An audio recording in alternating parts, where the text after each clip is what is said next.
Hello, dear viewers. In this session, the chapter we are going to talk about is conjunction. Conjunction का chapter आप सबने सुना है, आप सबको पता है कंजंक्शन क्या होती हैं। कंजंक्शन के चैप्टर में आप क्या करते हो, चीजों को जोड़ते हो। बिकॉज जो कंजंक्शन के चैप्टर का फंडामेंटल फंक्शन है, वो फंक्शन ही चीजों को आपस में जोड़ना होता है, करेक्ट करना होता है। तो when it comes to the basic introduction of conjunction, तो मैं आपको एक स्टेटमेंट लिख के समझाने की बजाय या एक डायलॉग लिख के समझाने की बजाय एग्जाम्पल से समझाती हूँ। जब भी हम बोलते हैं ईदर और, ये फेवरेट कंजंक्शन होती है हर बच्चे की, ईदर और, neither, not, not only but also. ये मैंने आपको प्रोनाउन के चैप्टर में भी पढ़ाए हैं। तो जब आप ईदर और बोलते हो, conjunction not only but also बोलते हो, स्कार्सली हार्डली बोलते हो, या फिर रीजन के साथ व्हेन बोलते हो, या फिर आई विश की जगह पे वर लगाते हो इफ के साथ, एज इफ लगाते हो, एज दो लगाते हो, that are nothing but a pair of conjunction.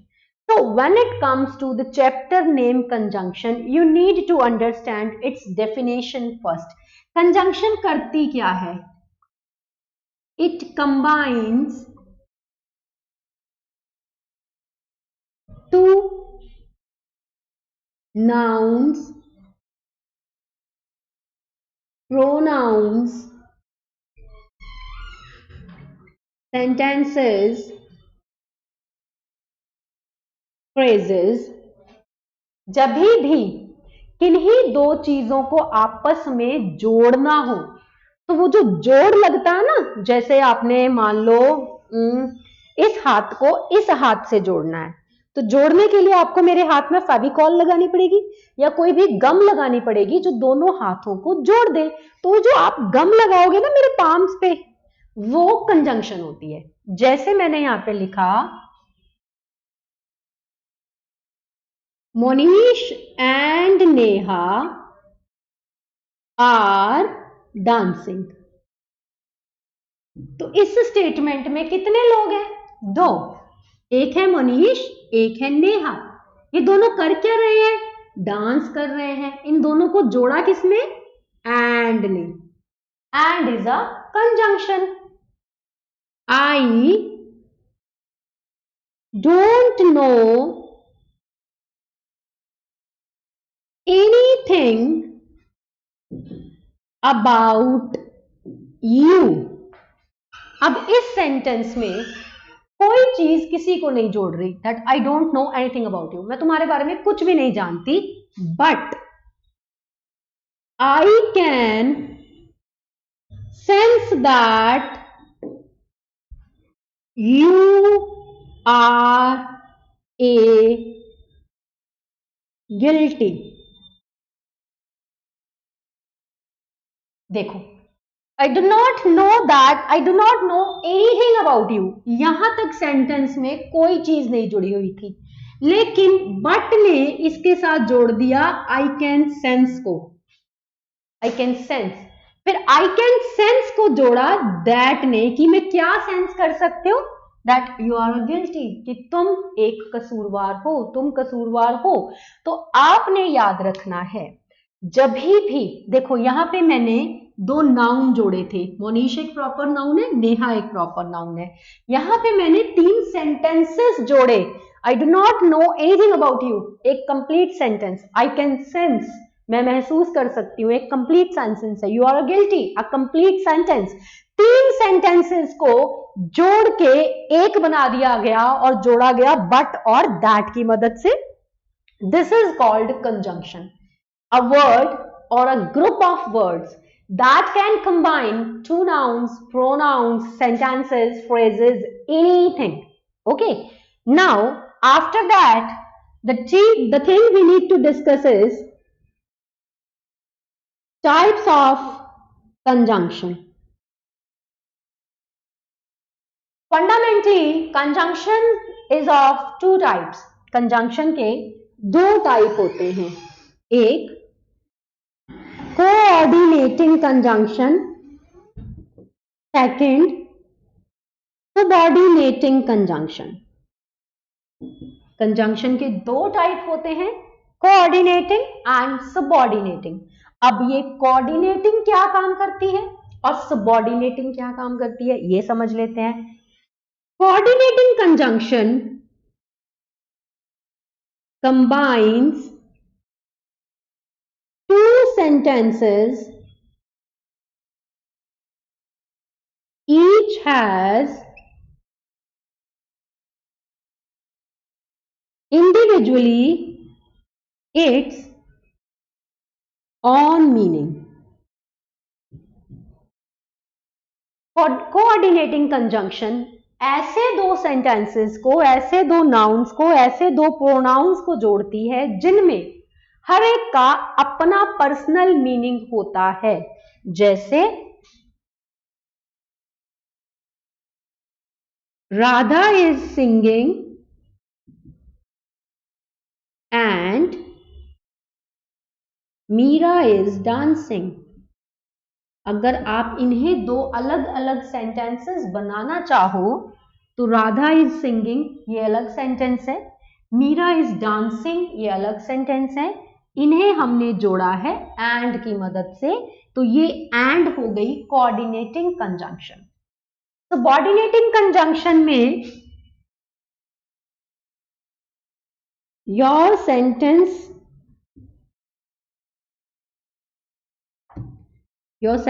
Has two parts.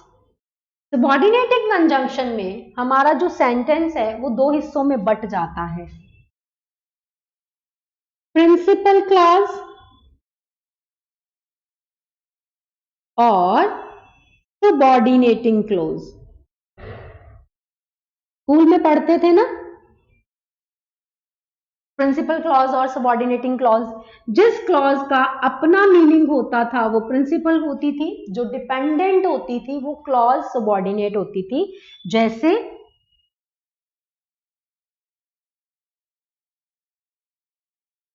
Teacher said that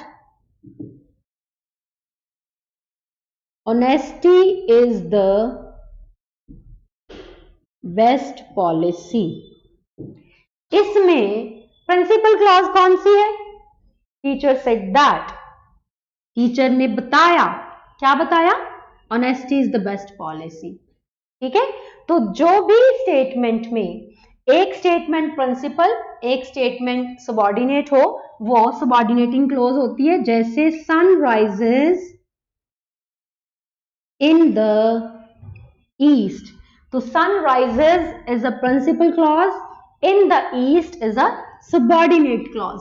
ठीक है जी, तो कंजंक्शन की एक बार फिर से इंट्रोडक्शन जरा समझ लें कि कंजंक्शन एक ग्रुप हो सकता है, ग्रुप ऑफ वर्ड्स हो सकता है जो आपके सेंटेंस को, आपके नाउन को, आपके प्रोनाउन को, आपके फ्रेज के एक हिस्से को दूसरे हिस्से से जोड़ती है। ठीक है, कंजंक्शन के दो हिस्से होते हैं, सबऑर्डिनेट एंड कोऑर्डिनेटिंग कंजंक्शन।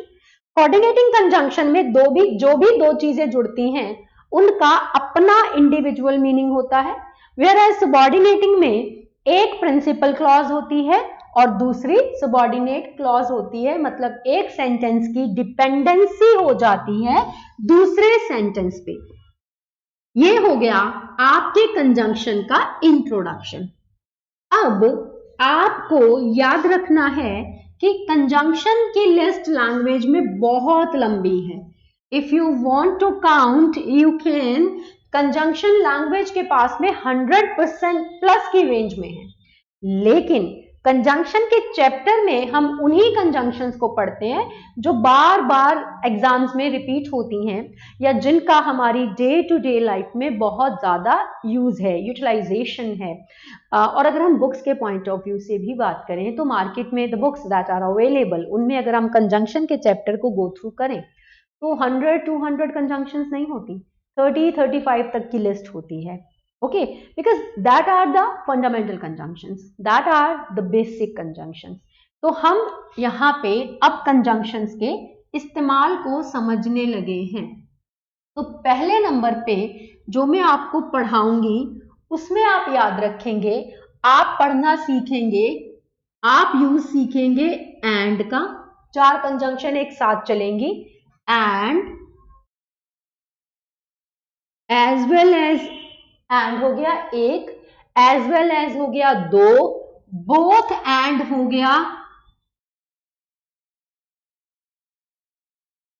तीन, और फोर्थ कंजंक्शन कौन सी है?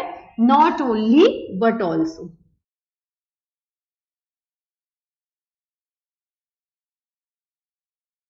So how many conjunctions I have written on the board? There are 4 conjunctions. First is and, second is as well as, both, third is both and fourth is not only but also. अब इन चारों conjunctions को एक साथ क्यों लिखा है मैंने? मैं क्यों इन चारों कंजंक्शंस को एक साथ पढ़ा रही हूं? कारण इनके रिगार्डिंग आपने क्या याद रखना है? These conjunctions can combine noun और pronoun. पहली इंपॉर्टेंट इंफॉर्मेशन, इन दो कंजंक्शन से आप या तो नाउन को नाउन के साथ जोड़ सकते हो या तो प्रोनाउन को प्रोनाउन के साथ। मतलब एक सेंटेंस किसी दूसरी सेंटेंस के साथ जोड़ना हो तो फिर इनका उपयोग नहीं होगा, या तो नाउन को नाउन के साथ जोड़ेंगी या तो प्रोनाउन को प्रोनाउन के साथ। पहली इंपॉर्टेंट बात। दूसरी इंपॉर्टेंट बात क्या है? They can combine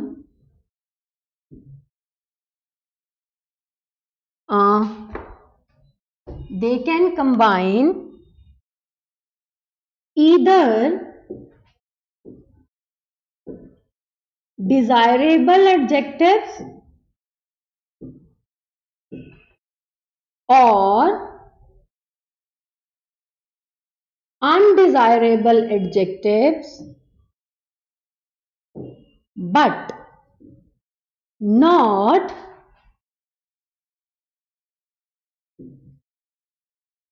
desirable adjective to undesirable adjective। अब ये जो मैंने लिखा है इसका मतलब क्या है? इसका मतलब ये है कि ये कंजंक्शंस उन्हीं दो सेंटेंसेस को जोड़ पाएंगी जो एक जैसे हैं। डिजायरेबल का मतलब एक जैसा मीनिंग कन्वे करे और अनडिजायरेबल का मतलब भी यही है। मतलब या तो दोनों के दोनों एडजेक्टिव्स पॉजिटिव हो या तो दोनों के दोनों नेगेटिव हो, लेकिन एक पॉजिटिव और एक नेगेटिव हो ऐसा नहीं हो सकता। तो डिजायरेबल एडजेक्टिव का मतलब है पॉजिटिव एडजेक्टिव, अनडिजायरेबल एडजेक्टिव का मतलब है नेगेटिव एडजेक्टिव। तो ये कंजंक्शंस या तो दोनों पॉजिटिव एडजेक्टिव्स को जोड़ेंगी, देखो कंजंक्शन हमेशा दो को ही जोड़ती है, तो बार बार मैंने दो लिखना है ये जरूरी नहीं है, और वैसे भी मैंने ईदर लिखा है तो ईदर और का मतलब ही होता है दो में से कोई एक। तो या तो ये दोनों के दोनों पॉजिटिव एडजेक्टिव्स को जोड़ेंगे या तो ये नेगेटिव एडजेक्टिव्स को जोड़ेंगे। बट अगर आप सोचो कि एक पॉजिटिव और एक नेगेटिव जुड़ जाए, ये नहीं हो सकता। फाइन, अब एग्जाम्पल देखो और हमने इनको याद कैसे रखना है। मैंने यहां पे लिखा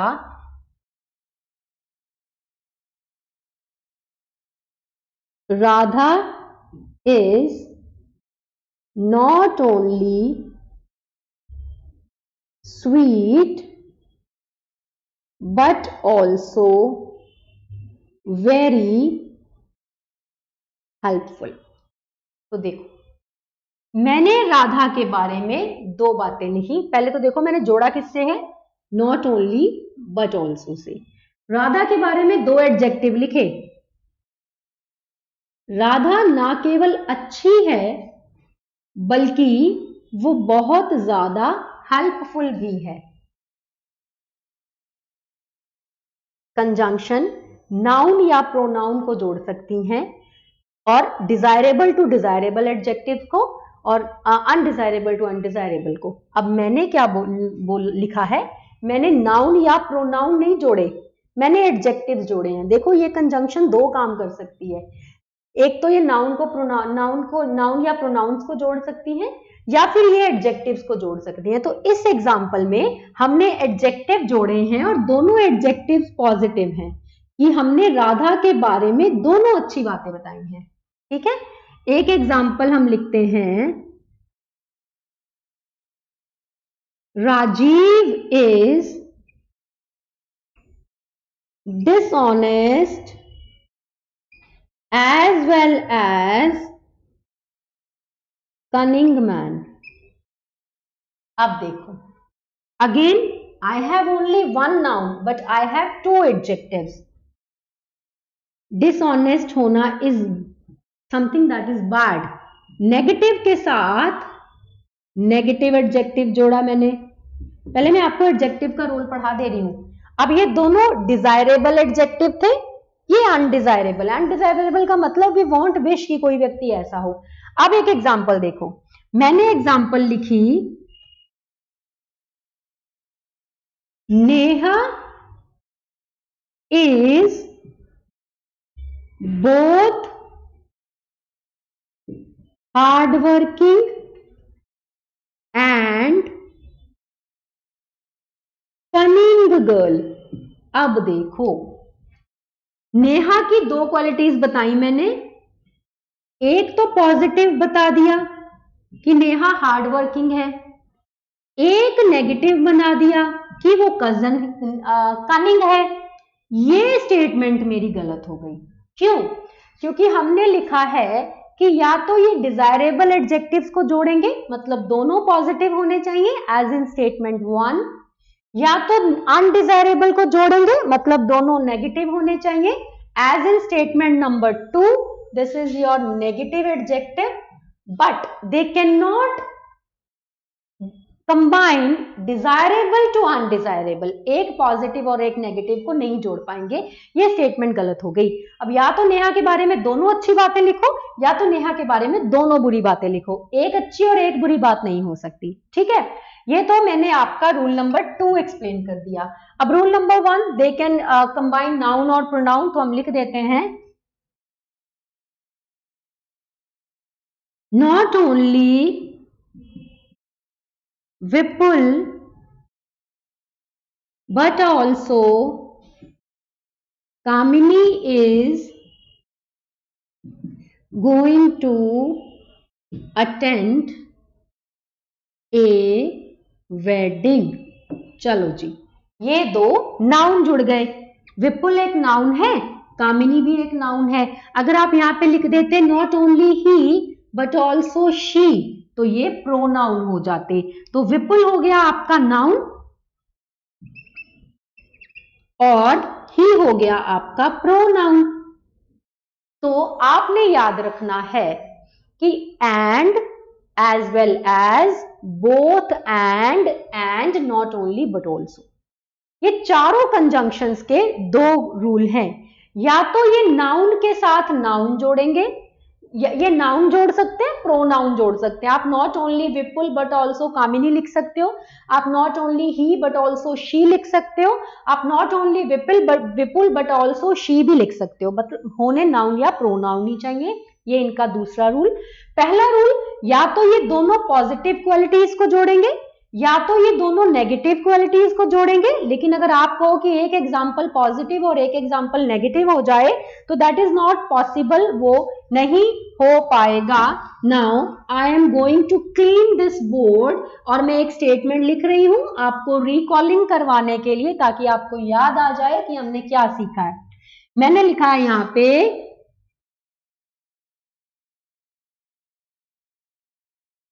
Alka is smart as well as dumb girl। एक स्टेटमेंट ये, और एक मैंने लिखी, Vishu and her brother is waiting for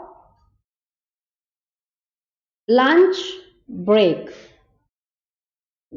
now you have two statements, फटाफट से रूल को रिकॉल करो और समझो। हमने अलका की दो क्वालिटीज बताई, एक तो अलका स्मार्ट है, दूसरा वो डम्ब है। ये हो गया उसका पॉजिटिव एडजेक्टिव, ये हो गया नेगेटिव एडजेक्टिव। स्टेटमेंट हो गई गलत। क्यों?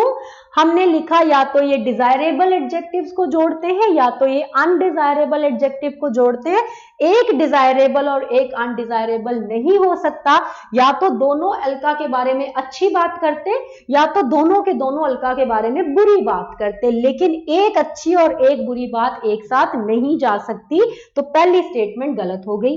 दूसरा, Vishu and her brother is waiting for lunch break. तो now Vishu is a noun and her brother is a pronoun. ये स्टेटमेंट सही है क्योंकि ये चारों की चारों कंजंक्शन नाउन और प्रोनाउन को जोड़ सकती हैं।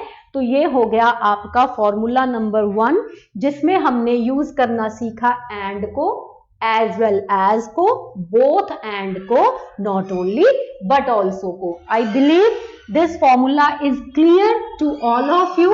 अब आपको ये प्रॉब्लम नहीं देगा। जब भी अब आप स्टेटमेंट में इन चारों में से कोई भी कंजंक्शन देखोगे तो अब आप फटाफट से याद रख लोगे कि इनके बारे में दो ही बातें हैं जो मुझे याद रखनी है। देखो, रूल याद रखना बड़ी बात नहीं है, उस रूल के अंदर कौन सी कंजंक्शन आ रही है वो बड़ी बात है। तो फर्क इस बात से नहीं पड़ता कि आपको रूल याद रहता है कि नहीं, फर्क इस बात से पड़ता है कि आपको and, as well as, both and, not only but also ये याद रहनी चाहिए। ठीक है, ये चारों याद रह गई, फिर आपको रूल याद आ ही जाएगा। ठीक है, चलो अब हम अपने सेकंड कंजंक्शन को में पढ़ेंगे एज के साथ एज को और सो के साथ एज को। एज के साथ एज यूज हो तो सिचुएशन कैसी होती है, सो के साथ एज यूज हो तो सिचुएशन कैसी होती है। पहले तो आप याद रखेंगे these conjunctions are used to make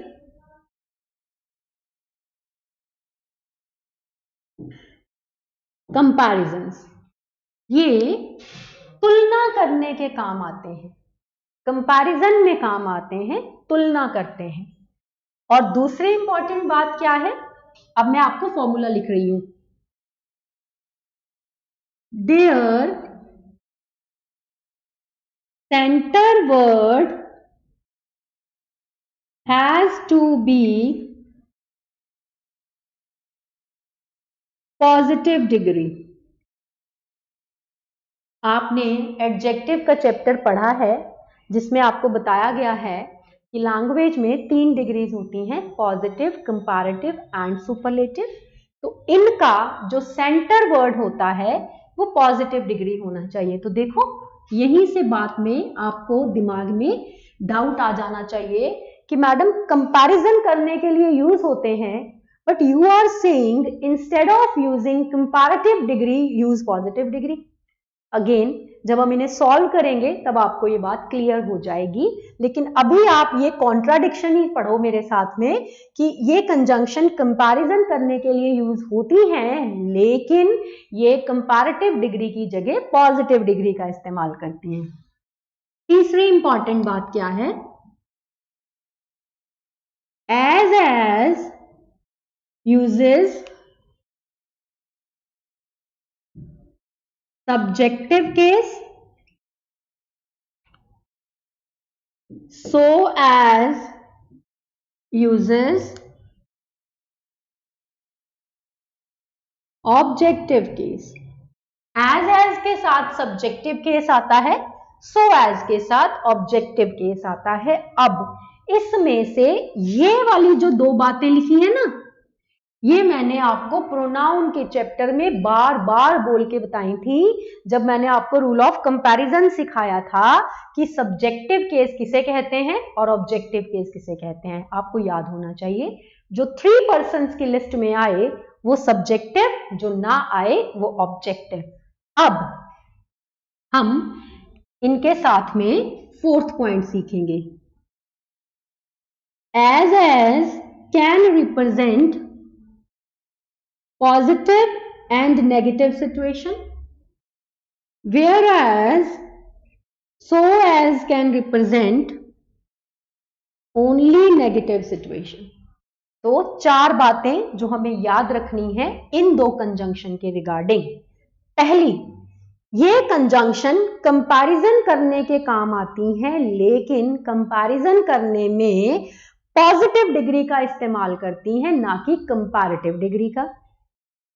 इनके साथ हमेशा ही केसेस ध्यान में रखे जाते हैं। एज सब्जेक्टिव केस लेती है, सो एज ऑब्जेक्टिव केस लेती है, और मैंने आपको याद करवा दिया कि सब्जेक्टिव केस का मतलब 3 पर्सन्स, ऑब्जेक्टिव केस का मतलब जो 3 पर्सन की लिस्ट में नहीं आते। और सो एज पॉजिटिव और नेगेटिव दोनों केसेस को रिप्रेजेंट कर सकती है, वेयर एज पॉजिटिव और नेगेटिव दोनों केसेस को रिप्रेजेंट कर सकती है, वेयर एज सो एज सिर्फ और सिर्फ नेगेटिव केस को रिप्रेजेंट करती है। नाउ मैंने यहां पे लिखा she is as better as Rahul, ये पहली statement. She is not as good as Rahul, ये दूसरी statement. You are not so beautiful as she, and the fourth statement is, ये कंपैरिजन करती हैं, ये पॉजिटिव डिग्री का इस्तेमाल करती हैं, सब्जेक्टिव केस लेती हैं, ऑब्जेक्टिव केस लेती हैं। Okay, my sister is as tall as her. Now you have 4 statement in front of you. In 4 statement में हमने ये जो 4 बातें लिखी हैं, हम चारों की चारों को अप्लाई करेंगे। पहली स्टेटमेंट में एज का इस्तेमाल हुआ है। एज पॉजिटिव और नेगेटिव दोनों को रिप्रेजेंट कर सकता है, केसेस को। She is as better as Rahul, case positive है कि वो उतनी ही बढ़िया है जितना कि राहुल है, लेकिन ये पॉजिटिव डिग्री का इस्तेमाल करते हैं, याद रखना है। लेकिन बेटर तो जो होती है कंपैरेटिव डिग्री है, ये गलत है। She is as good as Rahul, तो ये हो गया आपका पॉइंट नंबर 2 कि इनके साथ पॉजिटिव डिग्री का इस्तेमाल होता है। दूसरी statement, she is not as good as Rahul. As negative case represent कर सकता है, तो यहां पे नॉट लिखा है तो केस तो नेगेटिव है, लेकिन डिग्री चेक कर लो, डिग्री पॉजिटिव ही है, तो ये स्टेटमेंट सही है। इस स्टेटमेंट में कोई दिक्कत नहीं है। तीसरी statement, you are not so beautiful as she. So as negative case represent करता है, तो केस तो नेगेटिव है, डिग्री पॉजिटिव यूज करता है, डिग्री तो पॉजिटिव है, लेकिन ऑब्जेक्टिव केस लेता है। ये ऑब्जेक्टिव केस का मतलब होता है वो लोग जो 3 पर्सन की लिस्ट में नहीं आते। तो फर्स्ट पर्सन होता है आई और वी, सेकंड पर्सन होता है यू, थर्ड पर्सन होता है ही शी। तो शी तो 3 पर्सन की लिस्ट में आ गई, मतलब ये सब्जेक्टिव केस है। इसको यहां से काटो और इसकी जगह पे लिखो हर। You are not so beautiful as her. Fourth, my sister is as tall as her. चलो, as का केस है, केस पॉजिटिव है, डिग्री भी पॉजिटिव है, लेकिन एज तो सब्जेक्टिव केस लेता है। सब्जेक्टिव का मतलब वो लोग जो 3 पर्सन की लिस्ट में आते हैं। तो लिस्ट पढ़ो जरा, first person I we, second person you, third person he she it और दे, या फिर किसी का नाम। हर तो 3% की लिस्ट में आए ही नहीं, लेकिन एज के साथ तो वही लोग आ सकते हैं जो 3% की लिस्ट में आते हैं। तो यहां हर की जगह पे लिखो शी। तो मुझे पता है आपको कंफ्यूजन हो गया होगा, तो अभी मैं आपको एक दो एग्जांपल और करवा देती हूँ। पहले आपको याद रखना है कि एज हो या सो एज हो, जो इनका बीच वाला वर्ड होगा ना, ये जो सेंटर वर्ड है जहां पे मैंने हैश लगाया है, ये हैश वाला वर्ड हमेशा ही पॉजिटिव डिग्री होगा। ठीक है, देखो सब जगह पॉजिटिव डिग्री। बेटर था तो हमने गुड बना दिया, गुड है positive degree, beautiful positive degree है, क्योंकि कंपैरेटिव तो मोर ब्यूटीफुल और मोस्ट ब्यूटीफुल हो जाता। टॉल पॉजिटिव डिग्री है, टॉलर कंपैरेटिव टॉलेस्ट सुपरलेटिव हो जाता। तो जब भी ये दो चीजों को जोड़े, याद रखना इनके जोड़ में डिग्री हमेशा पहली आनी चाहिए। उसके अलावा एज अच्छी बातों को भी जोड़ सकता है, बुरी बातों को भी, लेकिन सो एज सिर्फ बुरी बातों को जोड़ेगा। ठीक है, तीसरी बात, एज के बाद सिर्फ सब्जेक्टिव केस आएंगे। सब्जेक्टिव केस का मतलब फिर से बता रही हूं, वो लोग जो 3% की लिस्ट में आ जाएं। और सो एज के बाद ऑब्जेक्टिव केस आता है। ऑब्जेक्टिव केस का मतलब वो लोग जो 3% की लिस्ट में नहीं आते। ये हमने एक क्या कर लिया, ओवरव्यू ले लिया फॉर्मूले का। अब फिर से हम एग्जाम्पल लिखते हैं, आपको एक सेकंड मिलेगा, आप जरा बताना सही की गलत।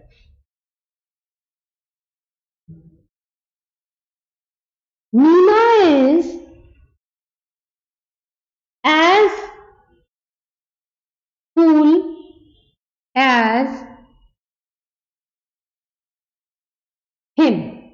दूसरी एग्जाम्पल,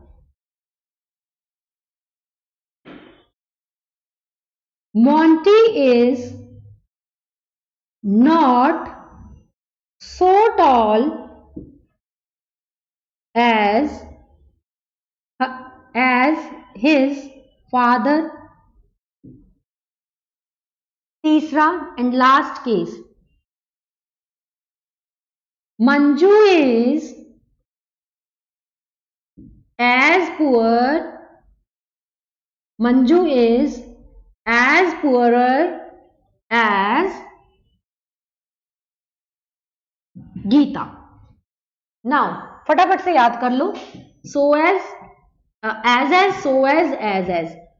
क्या करता है, पॉजिटिव और नेगेटिव केसेस को जोड़ता है। सो एज सिर्फ नेगेटिव केसेस को जोड़ता है। इनके बीच का वर्ड हमेशा पॉजिटिव डिग्री होना चाहिए, और सो एज ऑब्जेक्टिव केस होते हैं, जबकि एज सब्जेक्टिव केस। तो देखो, Meena is as cool as him, case तो जो है पॉजिटिव है, एज के बीच में लगी भी पॉजिटिव डिग्री हुई है, लेकिन एज सब्जेक्टिव केस लेता है, जबकि हिम तो 3% की लिस्ट में नहीं आता, तो इसको बनाओ ही।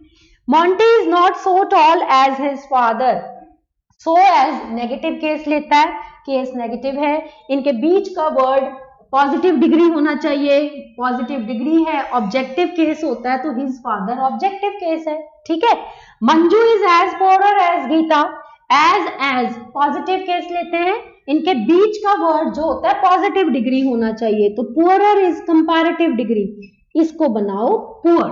तो आपने याद रखना है एज और सो एज, इनके रिगार्डिंग 3 इंपॉर्टेंट बातें। ये कंपैरिजन करते हैं लेकिन पॉजिटिव डिग्री के साथ। एज पॉजिटिव और नेगेटिव दोनों केसेस दिखा सकता है, और सो एज सिर्फ नेगेटिव केस दिखाता है। और दूसरी इसके बाद तीसरी बेहद इंपॉर्टेंट बात, इनके साथ में जब भी आप पर्सन्स यूज करोगे तो याद रखिए एज के साथ उन्हीं पर्सन्स को यूज कीजिए जो 3% की लिस्ट में आते हो, और सो एज के साथ उन पर्सन्स को यूज कीजिए जो 3% की लिस्ट में नहीं आते हो। Okay, this is called the usage of as and so as and your second conjunction pairing. Okay, अब देखो गिनती में आप अभी रूल नंबर 2 पे ही पहुंचे हो, लेकिन आपने कंजंक्शन पढ़ कितनी ली है? पहले रूल में आपने 4 कंजंक्शन पढ़ी, कौन कौन सी जरा याद करो, एंड, एज वेल एज, और बोथ एंड, और not only but also. 4 conjunction, इसमें आपने 2 कंजंक्शन पढ़ ली, एज और so as. Now let's move to your conjunction number 3। अगर हम आपके तीसरे पेयर पे जाएं, तो तो आपका तीसरा पेयर होता है until और unless का। ठीक है, इनके बारे में हम क्या याद रखेंगे? They are negative in their meanings, so no need to use not after them। मैंने आपको कंजंक्शन के अलावा प्रेपोजिशन में भी until और unless पढ़ाया है, जिसमें मैंने आपको बताया है कि ये अपने आप में नेगेटिव होते हैं, तो इनके बाद दोबारा नॉट का इस्तेमाल करने की जरूरत नहीं होती, क्योंकि मैथ के अगर फॉर्मूले को देखें तो minus into minus is equal to plus हो जाता है। तो 2 बार नेगेटिव जोड़ दोगे तो स्टेटमेंट पॉजिटिव हो जाएगी, जबकि ये तो नेगेटिव होते हैं। ठीक है, ये पहली इंपॉर्टेंट बात। दूसरी इंपॉर्टेंट बात आप क्या याद रखोगे? Will, shall, would. Don't use them after until or unless। until और unless के बाद not नहीं आता, ये तो हमें पता है क्योंकि अपने आप में नेगेटिव होती हैं। इनके बाद कभी will, shall और would का इस्तेमाल भी नहीं करना। ठीक है, इनके बाद कभी भी will, shall और would का इस्तेमाल नहीं करना। दूसरी इंपॉर्टेंट बात। तीसरी,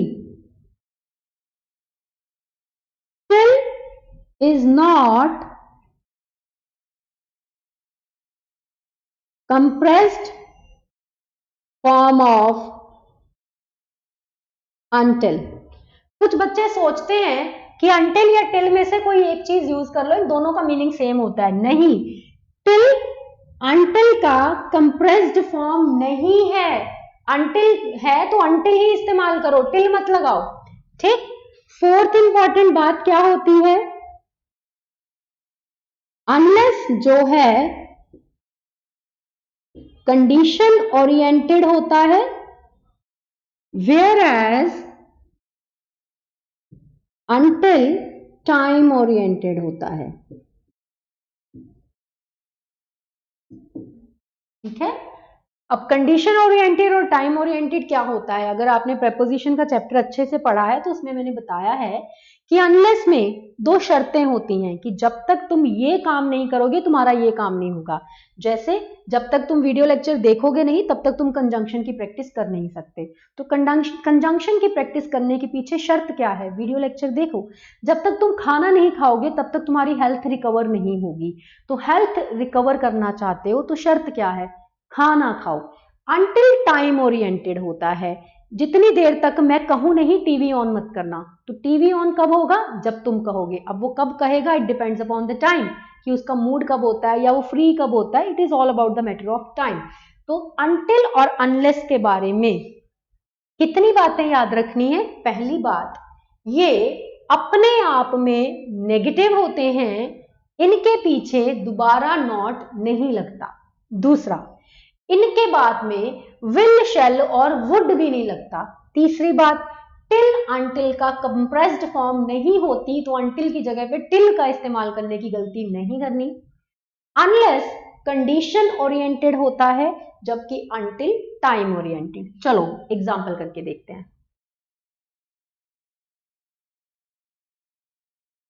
unless my father will come,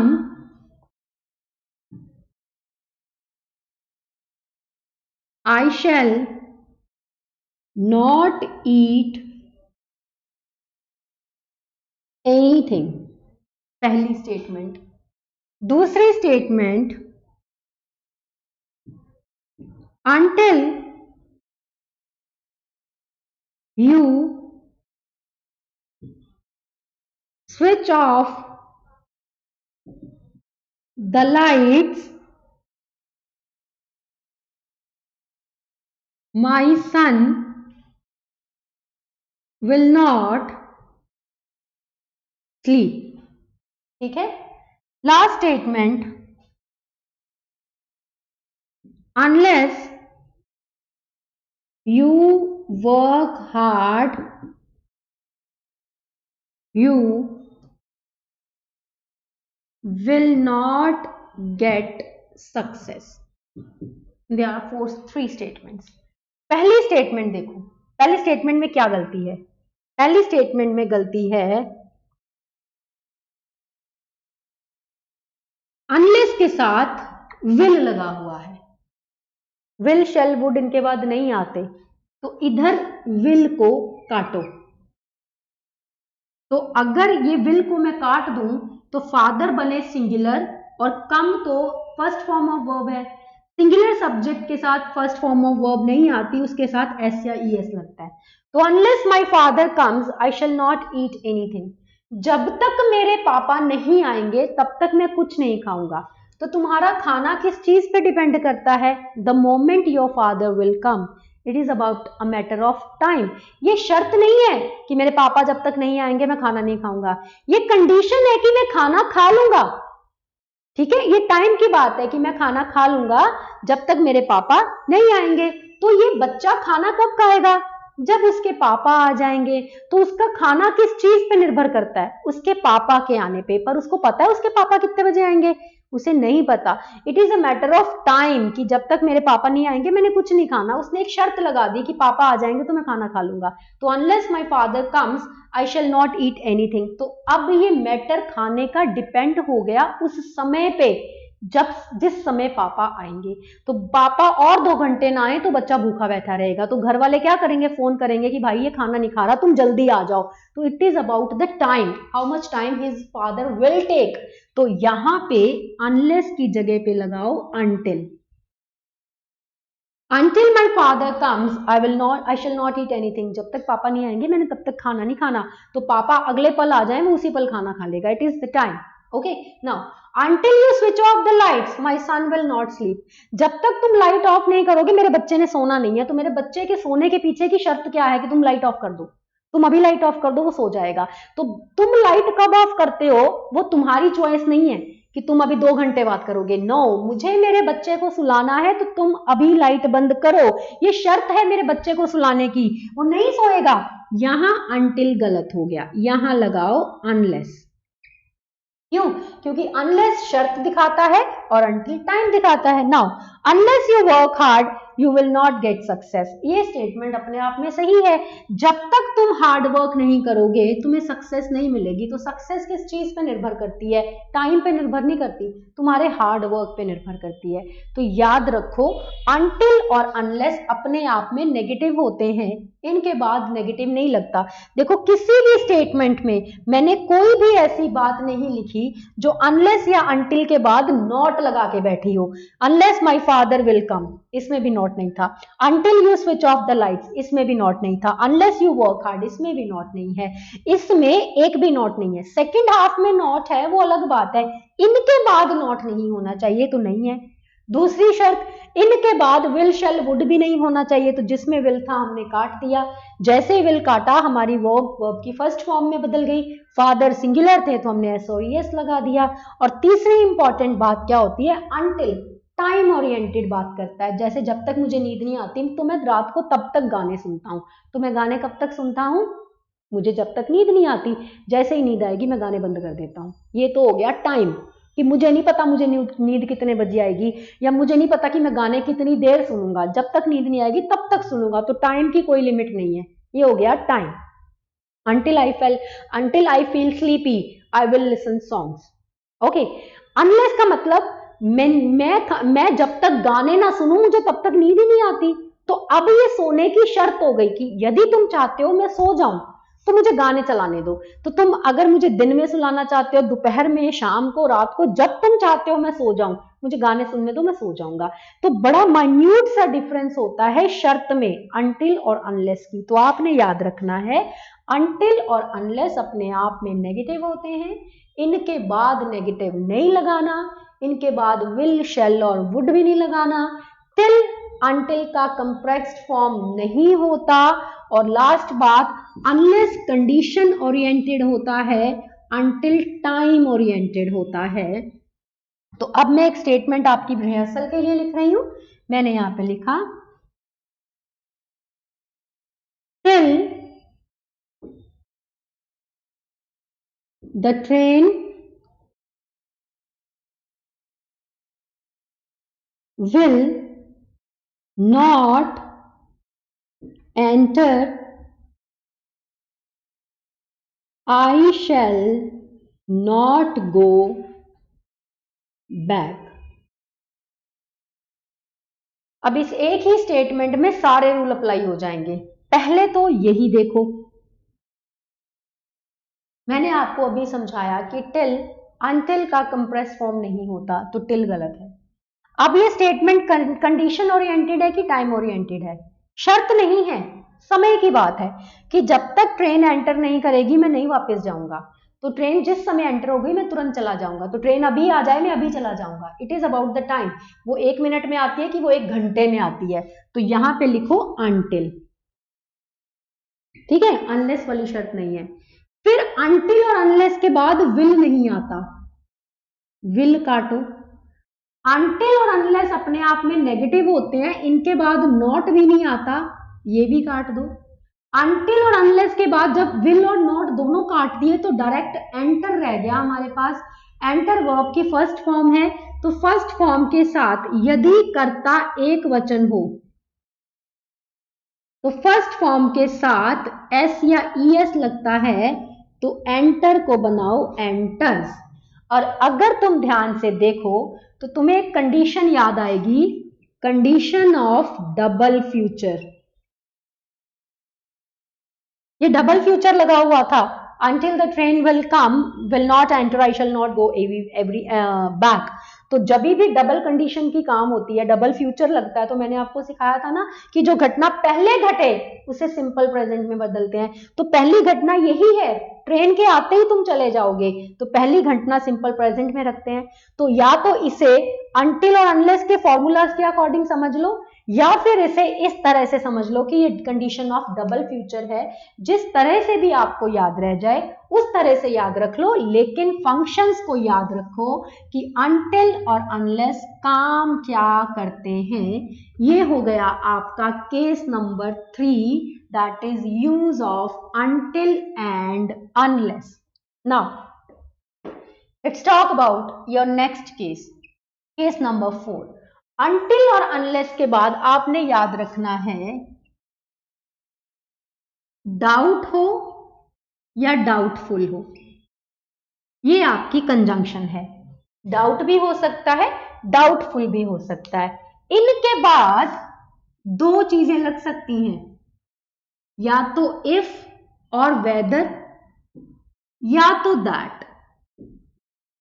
मतलब अगर तुम्हारी कंजंक्शन का एक हिस्सा ईदर है तो दूसरा हिस्सा और होता है, एक हिस्सा नीदर है तो दूसरा हिस्सा नॉर होता है, एक हिस्सा बोथ है तो दूसरा हिस्सा एंड होता है, यही होता है ना। इसी तरह अगर एक हिस्सा डाउट या डाउटफुल है तो दूसरा हिस्सा या तो इफ या वेदर होगा या तो दैट होगा। अब इन दोनों में से क्या आपने याद रखना है, अगर आपकी स्टेटमेंट पॉजिटिव है, मतलब नो नॉट का इस्तेमाल नहीं हुआ तो आप इफ और वेदर का यूज करेंगे। लेकिन अगर आपकी स्टेटमेंट नेगेटिव है, मतलब नो नॉट का इस्तेमाल हुआ है, तो आप दैट का यूज करेंगे। जैसे statement is my brother is doubtful that his friends are coming। दूसरी statement, my brother do not have any doubt whether या फिर if his friends are coming. तो मैंने क्या सिखाया आपको कि डाउट या डाउटफुल कुछ भी हो, अगर उसके साथ नो नॉट का इस्तेमाल हुआ है, किसी भी तरह से स्टेटमेंट को नेगेटिव बनाया गया है, तो दैट का इस्तेमाल करते हैं। यदि नो नॉट नेवर का इस्तेमाल नहीं हुआ तो स्टेटमेंट में इफ या वेदर लगाते हैं। अब देखो, my brother is doubtful that his friends are coming. इस पूरी स्टेटमेंट में कहीं भी नो नॉट या नेवर दिख रहा है? नहीं दिख रहा ना, तो फिर दैट गलत है, क्योंकि नो नॉट नेवर तो तभी, अगर दैट लगाना है या फिर दैट तभी आएगा जब स्टेटमेंट में नो नॉट नेवर होगा। इसमें कोई नो नॉट नेवर जैसा चीज ही नहीं है, तो ये दैट गलत हो गया। इसकी जगह पे या तो आप वेदर लगा सकते हो या आप इफ लगा सकते हो, दोनों में से कोई भी चलेगा। ओके, अब इस स्टेटमेंट को पढ़ो। My brother do not have any doubt. देखो, ये नो नॉट नेवर में से आ गई चीज, स्टेटमेंट नेगेटिव हो गई।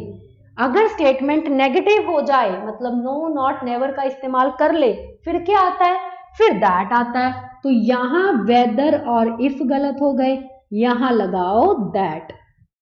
तो आपने याद रखना है, डाउट हो या डाउटफुल हो, इनके साथ इफ या वेदर भी आ सकता है, इनके साथ दैट भी आ सकता है। डिपेंड करता है आपकी स्टेटमेंट कैसी है। यदि आपकी स्टेटमेंट में नो नॉट नेवर जैसे किसी भी शब्द का इस्तेमाल नहीं हुआ, फिर तो लगाओ इफ और वेदर। यदि इनमें से किसी एक शब्द का इस्तेमाल हो गया है, फिर लगाओ दैट। जैसे मैंने लिखा, I have no doubt whether या इफ। देखो, वेदर या इफ में से कोई भी आ सकता है, मैं दोनों इसलिए लगा रही हूं क्योंकि इन दोनों में से कोई भी आ सकता है। अगर आपको ये लगे कि मैडम हम पेपर में डिसाइड कैसे करेंगे कि वेदर लगाएं या इफ, तो बोथ आर सेम। आप वेदर लगाओ या इफ लगाओ, दोनों सही हैं। आपको बस फॉर्मूले पे कंसंट्रेट करना है। I have no doubt whether और इफ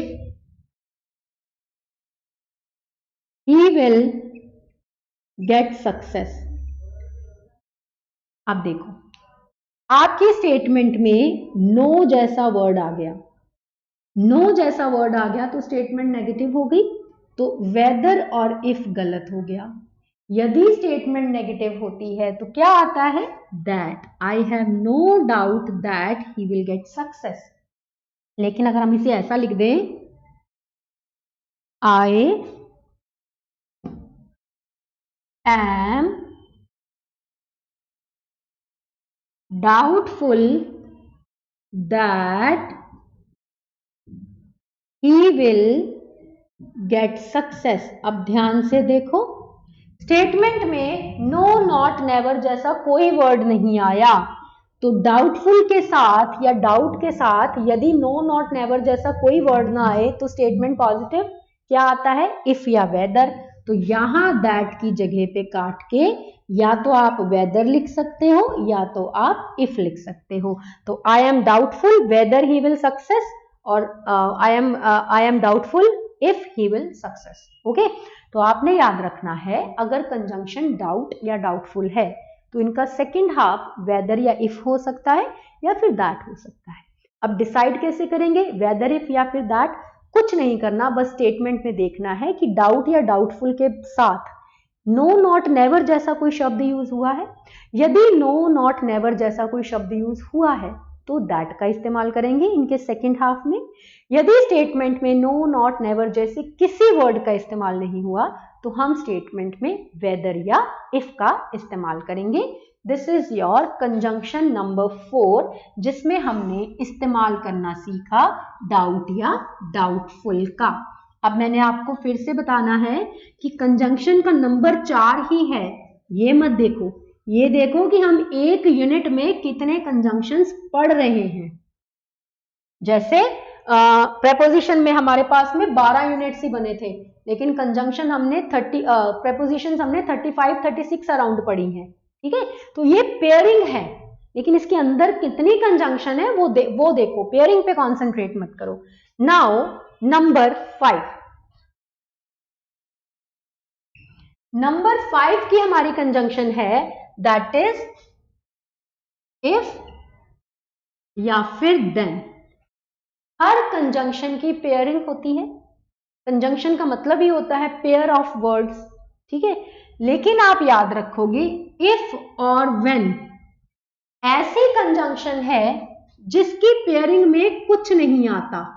मतलब सुनने में लगता है कि इफ और पेयरिंग की इफ और व्हेन की पेयरिंग देन के साथ होती है, लेकिन इनके बाद देन नहीं आता या इनके बाद कुछ भी नहीं आता। ये अपने आप में दोनों सफिशिएंट होते हैं, इनको पेयरिंग की जरूरत नहीं होती। तो पहली बात आप याद रखेंगे कि कंजंक्शन में पेयरिंग होती है, दैट इज ओके। इसीलिए जनरली लोग इफ या व्हेन के साथ देन लगा देते हैं। जैसे मैंने यहां पे लिखा when you come then we will go for shopping.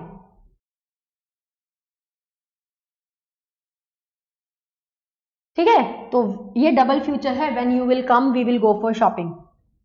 ठीक है, तो देखो जनरली हम ऐसे ही बोलते हैं व्हेन के साथ देन। तो आपने याद रखना है कि व्हेन या इफ ऐसी कंजंक्शन है जिसकी पेयरिंग देन के साथ नहीं होती। जैसे if he tells me the truth then I will forgive him.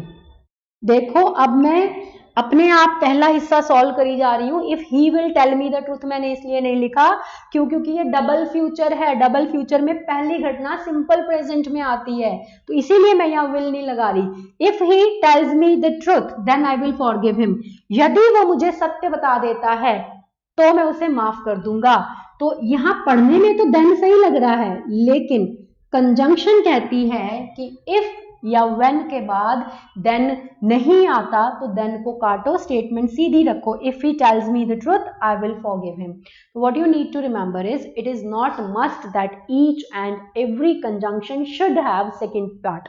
Okay, though conjunctions are meant to be in pair, but it is not compulsory that each and every conjunction should have second part.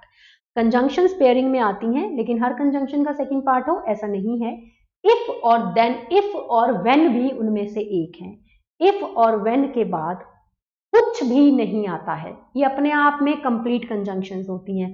फिर भी बोलचाल की भाषा में कभी कभार इनके बाद when का इस्तेमाल कर लिया then का इस्तेमाल कर लिया जाता है।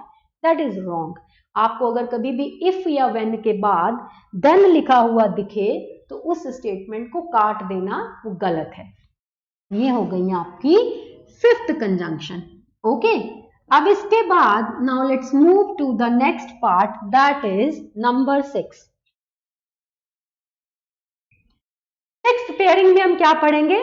सिक्स्थ पेयरिंग में हम पढ़ेंगे सिंस को, एज को और बिकॉज को कैसे इस्तेमाल करना है। सिंस को, एज को और बिकॉज को, तो इनके बारे में पहले तो हम याद रखेंगे पहली इंपॉर्टेंट बात, do not use so, therefore after them. पहली इंपॉर्टेंट बात क्या है? इनके बाद सो या देयरफॉर का इस्तेमाल नहीं होता। क्यों? क्योंकि ये अपने आप में ही रीजन बताती हैं, तो दोबारा देयरफॉर लगाने का मतलब नहीं है। अगर आप ऐसा लिखोगे, सपोज आपने लिख दिया किसी स्टेटमेंट में बिकॉज, फिर कहीं आगे जाके लिख दिया therefore. Suppose for an example आपने एक स्टेटमेंट लिखी जिसमें आपने लिख दिया बिकॉज और फिर उसी स्टेटमेंट में आगे जाके लिख दिया देयरफॉर, तो ये गलत हो जाएगा। क्यों? क्योंकि बोथ हैव सेम मीनिंग्स। इन दोनों का मीनिंग सेम होता है, ये दोनों के दोनों कारण बताते हैं। तो since, so, since, therefore, as, so as is something different, as so नहीं होता, एज, देयरफॉर, बिकॉज, देयरफॉर, ये नई कॉम्बिनेशन बनता, ये अपने आप में ही सफिशिएंट होते हैं कारण बताने के लिए। तो अगर आप इनके साथ सो या देयरफॉर जैसी कोई चीज लगाते हो तो वो गलत हो जाएगा। क्यों? क्योंकि इनके मीनिंग सेम ही होते हैं। ठीक है, उसके बाद सिंस और एज जो होती हैं ये माइल्ड रीजन बताती हैं। माइल्ड रीजन का मतलब होता है हल्का फुल्का कारण। जो बिकॉज होता है ये स्ट्रॉन्ग रीजन बताता है। क्या पढ़ाया मैंने आपको? मैंने आपको पढ़ाया कि सिंस, एज और बिकॉज ये रीजन एक्सप्लेन्ड करती हैं। ये रीजन ओरिएंटेड कंजंक्शंस होती हैं, ये कारण बताती हैं और इनके बाद सो और देयरफॉर नहीं आता, क्योंकि सो और देयरफॉर का मतलब भी होता है कारण बताना, तो इनके मीनिंग सिनोनियम हो जाते हैं एक दूसरे के, इसीलिए इनके साथ में सो और देयरफॉर नहीं आता। अब ये कारण किस तरह के बताती हैं? तो सिंस और एज माइल्ड रीजन, हल्के फुल्के कारण बताती हैं, जबकि बिकॉज स्ट्रॉन्ग रीजन बताता है। तो जैसे मैंने एग्जांपल लिखी, I will not come as it's raining here. तो बरसात हो रही है इसीलिए मैं नहीं आ रहा। तो raining is not a very much big deal. बरसात होना इज समथिंग कॉमन। हाँ, बाढ़ आ जाना is something very big reason कि मैं इसलिए नहीं आ रहा क्योंकि यहाँ पे फ्लड आ गया है, लेकिन raining is something very much common. अगर आप सोचो कि madam raining is also a strong reason, then think about the people living in Cherrapunji, जहाँ पे 24/7 आवर्स ही बरसात होती रहती है, तो फिर तो वहां के लोग जी ही नहीं पाएंगे। तो to have showers, to have rain, it's not a very much big deal, it is a very common issue, fine। तो मैं इसलिए नहीं आ रहा क्योंकि बरसात हो रही है, तो reason is mild, that is why we have put as over here. लेकिन मैंने यहां पे लिखा Ram did not come to attend the meeting as he had met, as he met, why had, it's not about one after another event, he met with an accident. Now look at the sincerity of the statement. Ram did not come to attend the meeting. Ram meeting में इसलिए नहीं आया क्योंकि उसका accident हो गया है। तो अब आप राम को गुस्सा नहीं कर सकते हो, आप राम को डांट नहीं सकते हो, आप राम को फायर नहीं कर सकते हो कि इतनी इंपॉर्टेंट मीटिंग थी तुमने अटेंड नहीं करी। डांटने की बजाय, गुस्सा करने की बजाय आपको उसको कॉल करके पूछना पड़ेगा how are you, because the reason is very strong. तो यहां पे जो एज है दैट इज रॉन्ग। क्यों? क्योंकि सिंस और एज तो माइल्ड रीजन बताते हैं, किसी का एक्सीडेंट हो जाना इज नॉट अ हल्का फुल्का रीजन। हम रोज एक्सीडेंट नहीं कराते फिरते, कभी कभार ही होता है, लेकिन जब हो जाता है वो बड़ा टेंशन वाला मैटर होता है। तो यहां पे आएगा because. Ram did not come to attend the meeting because he met with an accident। तो आपने याद रखना है, कारण बताना हो किसी चीज का तो या तो आप सिंस से बता सकते हो, या तो आप एज से बता सकते हो, तो आप बिकॉज से बता सकते हो, लेकिन इनमें से बताओगे किसके साथ वो डिपेंड करता है आपका कारण किस तरह का है। अगर तो कारण सामने वाले को हिला देने वाला है तो बिकॉज से बताओ, लेकिन अगर कारण हल्का फुल्का सा है तो सेंस से बता दो। चलो बारी आती है आपके प्रैक्टिस की। एक स्टेटमेंट लिखते हैं और देखते हैं आप डिसाइड कर पाते हो कि नहीं। मैंने यहां पे लिखा आई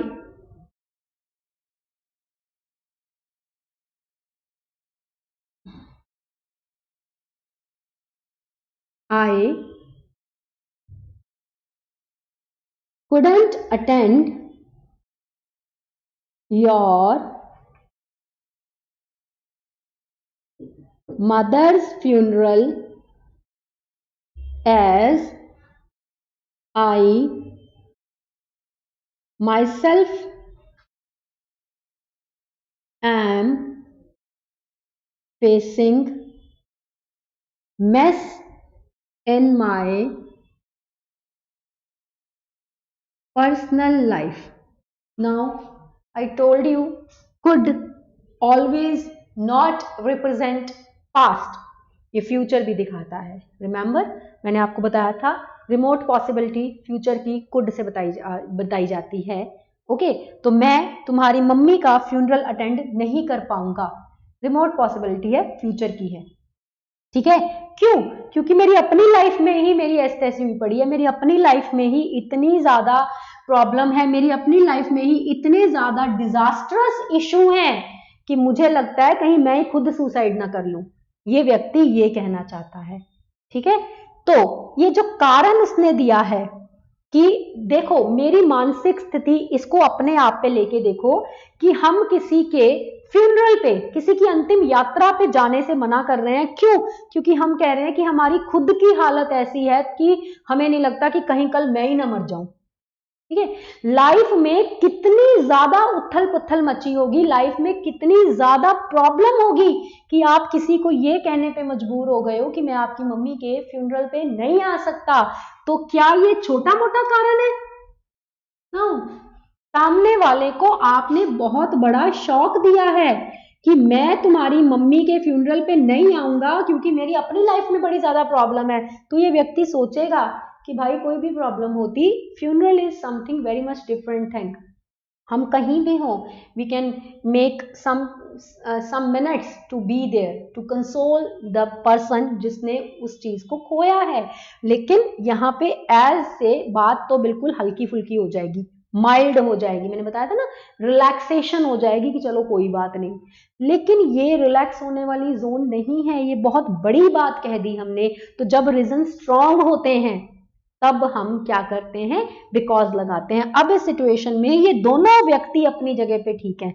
जिसकी मम्मी मरी है वो सोचने पे मजबूर हो जाएगा कि यार इतनी बड़ी क्या प्रॉब्लम हो गई कि तुम आए ही नहीं. लेकिन तुम अपनी जगह पे सही हो कि तुझे क्या पता. मेरे खुद के दिमाग में हर रोज आता है कि मैं सुसाइड कर लूं, लाइफ में इतनी ज्यादा प्रॉब्लम्स हैं. तो हो सकता है तू आज अपनी मम्मी के फ्यूनरल पे गया है, कल को तुझे मेरे फ्यूनरल पे आना पड़े. मेरी लाइफ में इतनी प्रॉब्लम्स हुई पड़ी हैं. तो दोनों व्यक्ति अपनी अपनी जगह पे ठीक है. हर एक के अपने अपने स्ट्रॉन्ग रीजंस हैं. तो रीजन स्ट्रॉन्ग होते हैं तो हम बिकॉज लगाते हैं. एज या सिंस नहीं लगा सकते क्योंकि एज या सिंस लगाएंगे तो मतलब प्रॉब्लम बिल्कुल माइल्ड है, बिल्कुल जेन्युइन है, जनरल है, इग्नोरेबल है. लेकिन बिकॉज के साथ में वो प्रॉब्लम इग्नोरेबल नहीं होती, वो बिल्कुल अटेंशन सीकर प्रॉब्लम बन जाती है. 6th नंबर हम पढ़ चुके हैं. Now it's about number 7. Number 7 में हमें क्या पढ़ना है? नंबर 7 में हमें पढ़ना है सच.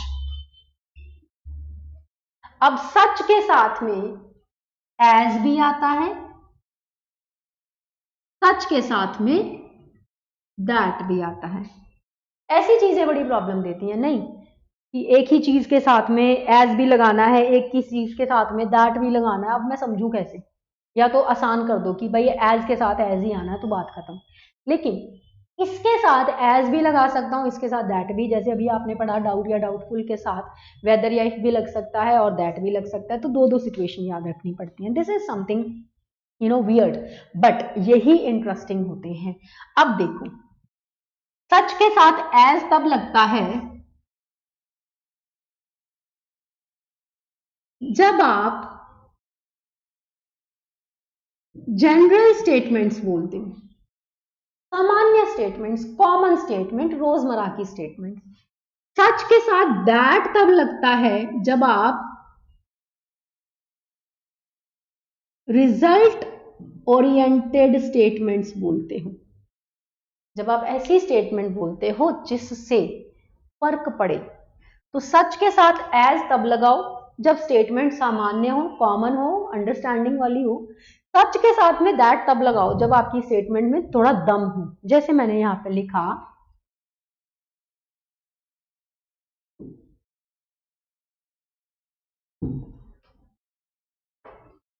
hill stations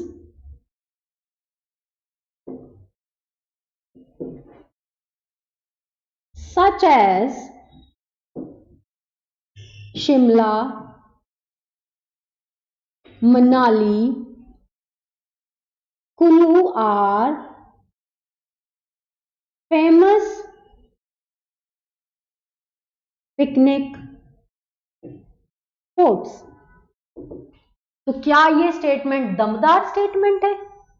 if you are residing in India, that too in North India, तो शिमला, कुल्लू, मनाली छुट्टियों में यही जाते हैं सारे के सारे लोग, है ना, जो नॉर्थ इंडिया में रहते हैं, दिल्ली में रह रहे हैं, दिल्ली में रह रहे हैं, पंजाब में रह रहे हैं, हरियाणा में रह रहे हैं, अंबाला में रह रहे हैं, हिसार में रह रहे हैं, राजस्थान में रह रहे हैं, तो वो गर्मी की छुट्टियों में शिमला, कुल्लू, मनाली की तरफ ही दौड़ते हैं सारे के सारे। ठीक है, तो ये जनरल स्टेटमेंट है, कॉमन सी स्टेटमेंट है, सामान्य सी स्टेटमेंट है। जैसे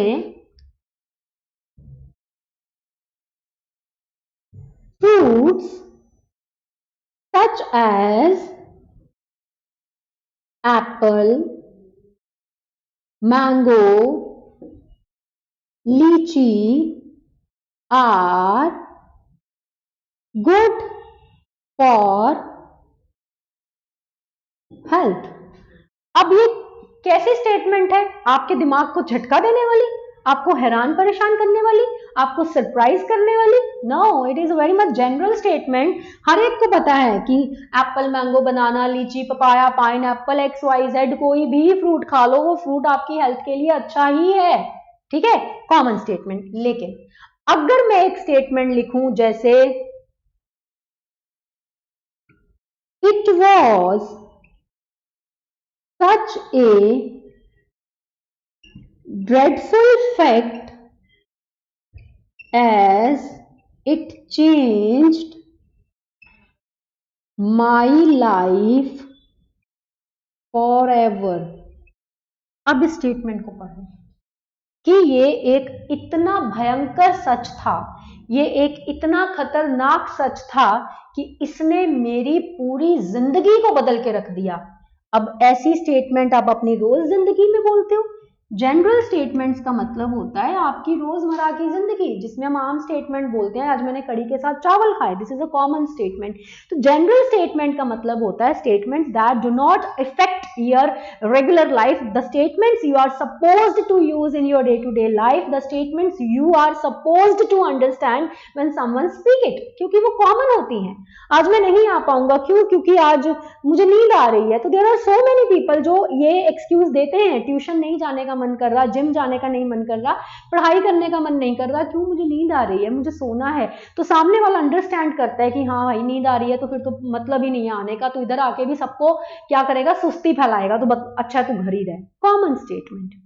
ठीक है, मूवी देखने नहीं जा पाऊंगा आपके साथ, क्यों? क्योंकि घर में रिलेटिव्स आ रहे हैं। Common statement. Now a days life is that much busy that you can expect your relatives, your friends only on Sundays. आप मंडे से लेकर सैटरडे तक काम करते हो, तो अगर संडे को आपके घर में कोई रिलेटिव आ गया है, that is very much common thing, fine. तो जनरल स्टेटमेंट्स का मतलब वो स्टेटमेंट्स जो एक्सेप्टेबल होती हैं, जो अंडरस्टैंडिंग पे डिपेंड करती हैं। लेकिन रिजल्ट ओरिएंटेड का स्टेटमेंट मतलब होता है ऐसी स्टेटमेंट जिसे सुन के मतलब गूज बम्स आ जाए कि अच्छा, वो हम रोज रोज की जिंदगी में नहीं बोलते। अब किसी ने आपको कहा कि ये एक ऐसा फैक्ट था जिसने मेरी पूरी जिंदगी बदल के रख दी, तो क्या ऐसी स्टेटमेंट हम रोज बोलते हैं? नहीं, कुछ ऐसी घटना होनी चाहिए जिसकी वजह से ऐसी स्टेटमेंट्स बोली जाती हैं, तो फिर तो सच के साथ एज की जगह पे आना चाहिए दैट। क्यों? क्योंकि रिजल्ट ओरिएंटेड स्टेटमेंट है। फैक्ट का नतीजा क्या निकला? नतीजा ये निकला कि मेरी पूरी जिंदगी बदल गई। जैसे it was such a terrible cold night that we spent। अब ठंडी रातें तो होती ही होती हैं, जनवरी, दिसंबर, फरवरी, इन मंथ्स में what we can expect from the nature, we should expect or there has to be bone chilling you know winter, इतनी ज्यादा ठंड की हम जम जाएं, है ना। If we talk about the Europe countries, if we talk about Russia, such type of continents, वहां पे तो इतनी ठंड होती है, people are habitual of the fact. लेकिन मैं अपनी बात कर रही हूं कि वो इतनी भयंकर ठंडी रात थी जब जो हमने स्पेंड की थी। मतलब अगर किसी ने बात की कि अरे भाई कल बड़ी ठंड थी, तो उसने बोला नहीं, जब लास्ट टू लास्ट टाइम हम लोग गए थे कश्मीर घूमने, इतनी भयंकर ठंडी रात थी कि हम वहीं जम गए थे, ना बाहर आ सके ना जा सके, कोई आग का साधन नहीं था। तो मैं तो अब जिंदगी भर कभी कश्मीर नहीं जाऊंगी। ये वो स्टेटमेंट है जिसने सामने वाले को मजबूर किया आपसे पूछने के लिए, अच्छा बताना क्या हुआ था, कहां फंस गए थे तुम लोग, फिर क्या किया तुम लोगों ने, फिर तुम कैसे रहे, कितनी देर तक रहे।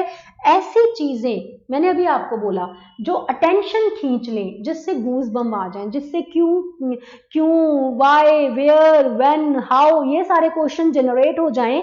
तो ऐसी स्टेटमेंट को सच के साथ दैट जोड़ो, और अगर स्टेटमेंट कॉमन हो कि सुना तो बोला हाँ ठीक है चलो ओके फाइन बनता है, वो सच के साथ as होता है।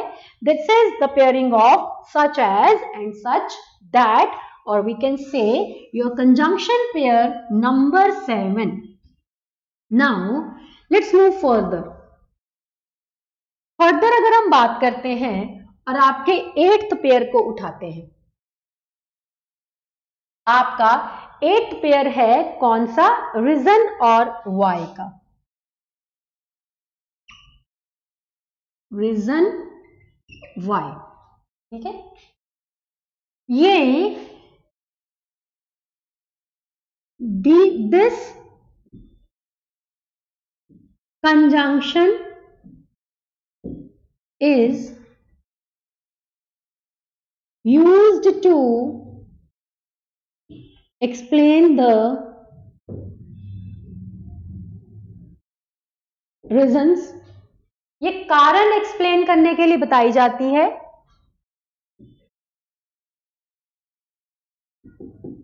डू नॉट यूज, अब देखो, do not use because that therefore after it. अभी थोड़ी देर पहले मैंने आपको पढ़ाया था कि आप सिंस से, एज से, बिकॉज से कारण बताते हो, सिंस बताता है, एज बताता है माइल्ड रीजन, जबकि बिकॉज बताता है स्ट्रॉन्ग रीजन। और उसके बाद मैंने आपको बोला था कि उनके बाद सो और देयरफॉर मत लगाओ, क्यों, क्योंकि उनके सेम मीनिंग होते हैं। अब वही बात आगे आ गई कि रीजन की पेयरिंग वाई के साथ होती है, जैसे ईदर की और के साथ, नीदर की नॉर के साथ, उसी तरह रीजन की वाई के साथ। ये काम क्या करती है, ये हमें कारण बताती है, और इनके बाद कभी भी बिकॉज दैट देयरफॉर नहीं लगता, क्यों, क्योंकि मीनिंग सेम हो जाएगा। रीजन का मतलब भी कारण, बिकॉज का मतलब भी कारण, रीजन का मतलब कारण, देयरफॉर का मतलब कारण, दैट का मतलब कारण, सो का मतलब कारण, ठीक है। जैसे मैंने लिखा, the reason why I hate you is that you are a female hunter।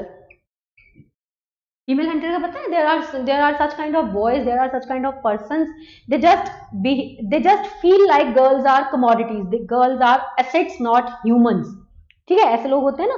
तो देखो उसने कारण बताया कि मैं तुमसे नफरत करती हूं, the reason why. Now this is self explained conjunction.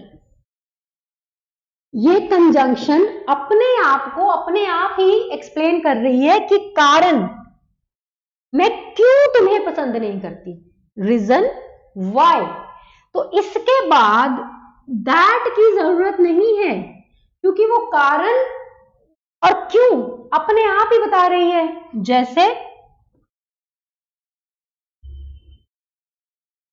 The reason why he didn't attend the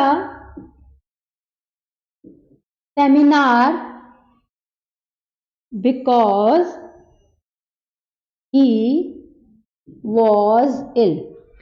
Now reason और why कॉम्बिनेशन, कारण कि उसने क्यों सेमिनार अटेंड नहीं किया, कारण कि उसने क्यों सेमिनार अटेंड नहीं किया ये है कि वो बीमार था।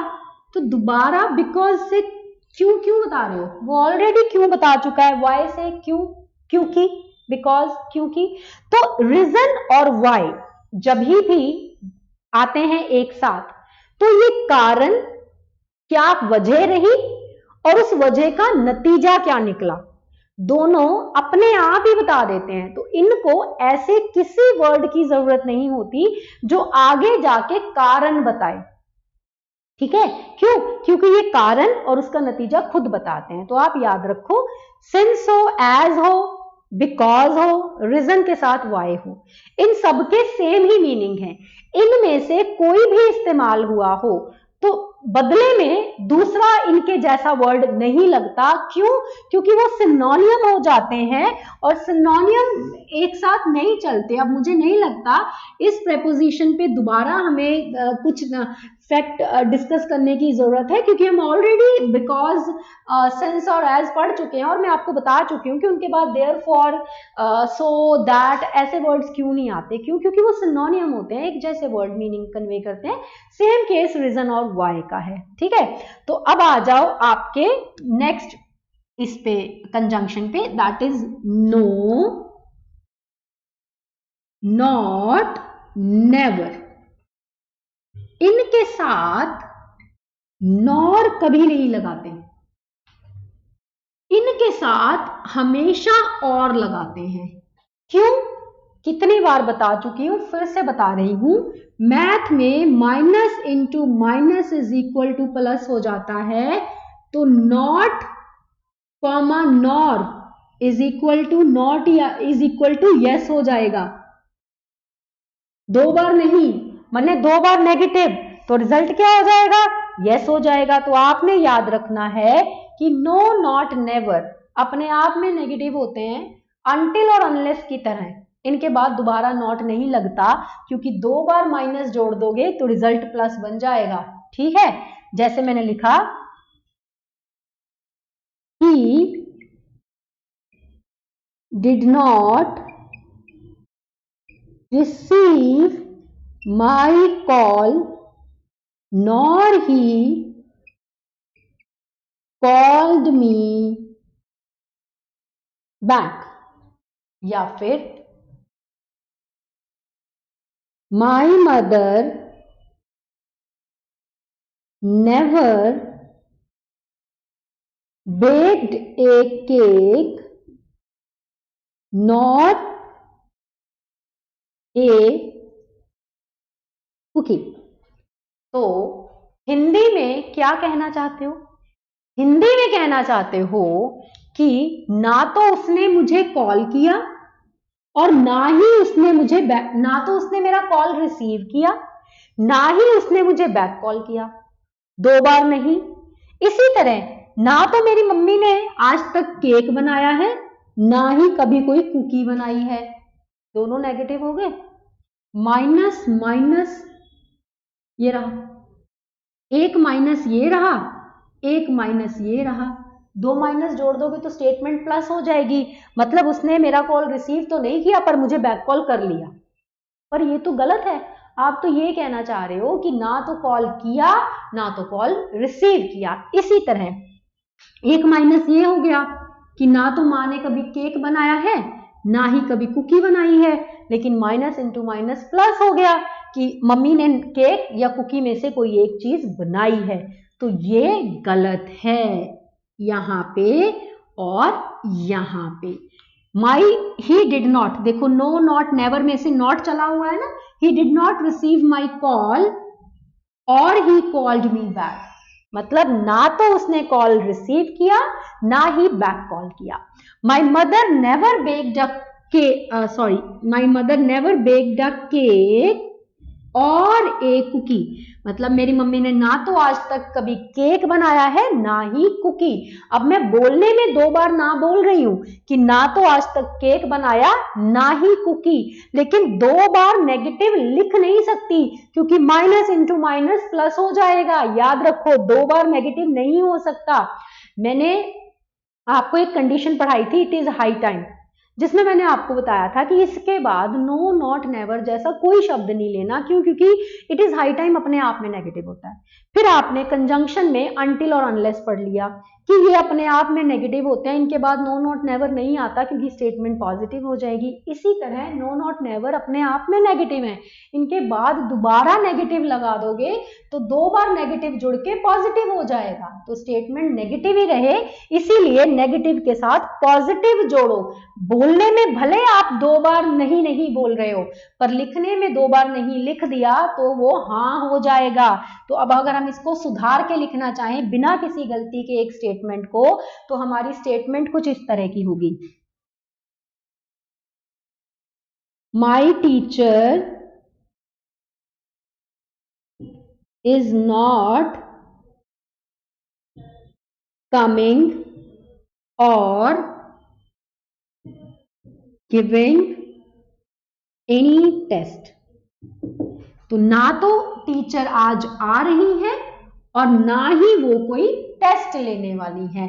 तो अगर मैं यहां नॉर लिख देती तो मतलब टीचर आ भी जाएगी और टेस्ट भी हो जाएगा, लेकिन आप तो ये कहना चाह रहे हो कि मैडम आ नहीं रही और टेस्ट भी नहीं हो रहा, तो my teacher is not coming और गिविंग एनी टेस्ट। तो आप याद रखेंगे कोई भी ऐसा शब्द लैंग्वेज में जो अपने आप में नेगेटिव होता है, उसके बाद दोबारा ऐसा कोई शब्द इस्तेमाल नहीं करते जो नेगेटिव हो, क्योंकि 2 बार नेगेटिव जुड़ जाए तो स्टेटमेंट नेगेटिव रहने की बजाय पॉजिटिव बन जाती है। चलो अब बात करते हैं 2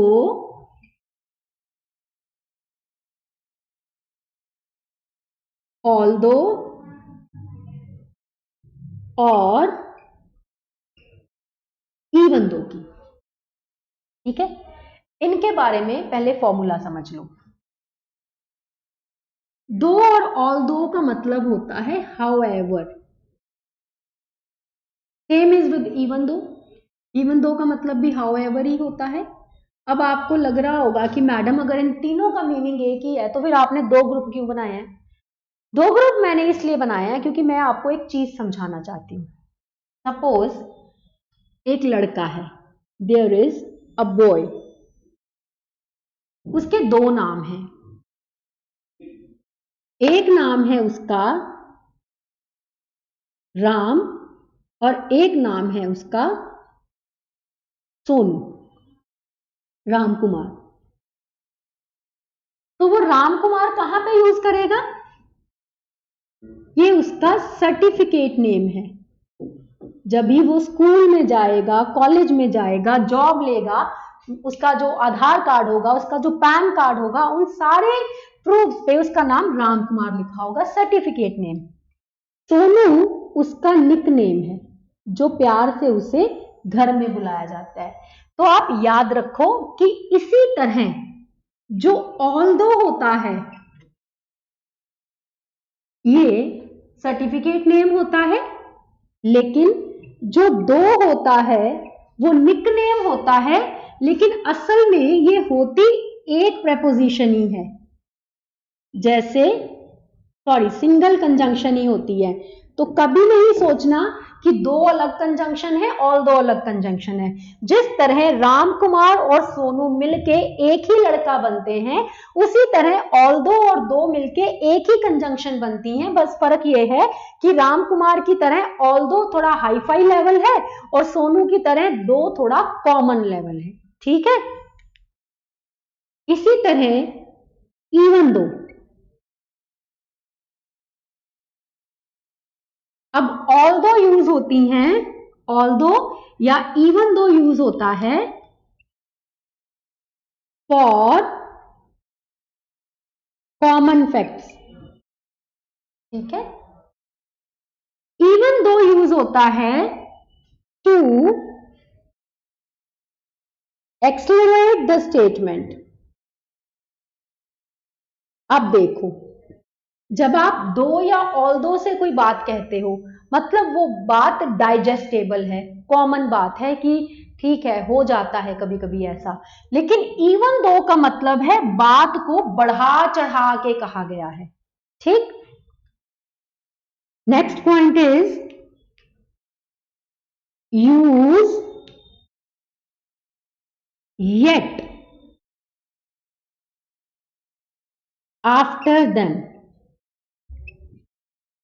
दो हो, ऑल्दो हो या इवन दो हो, इनकी सेकंड पेयरिंग येट होती है, जैसे इवन, जैसे इधर की और के साथ, उसी तरह दो, ऑल्दो या इवन दो की येट के साथ। But you can use a simple comma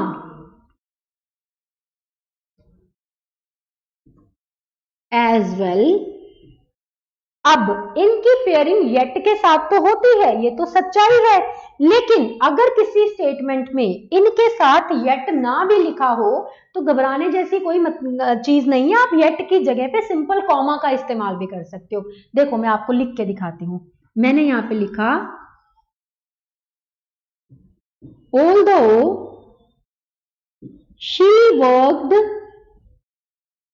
very hard yet she failed।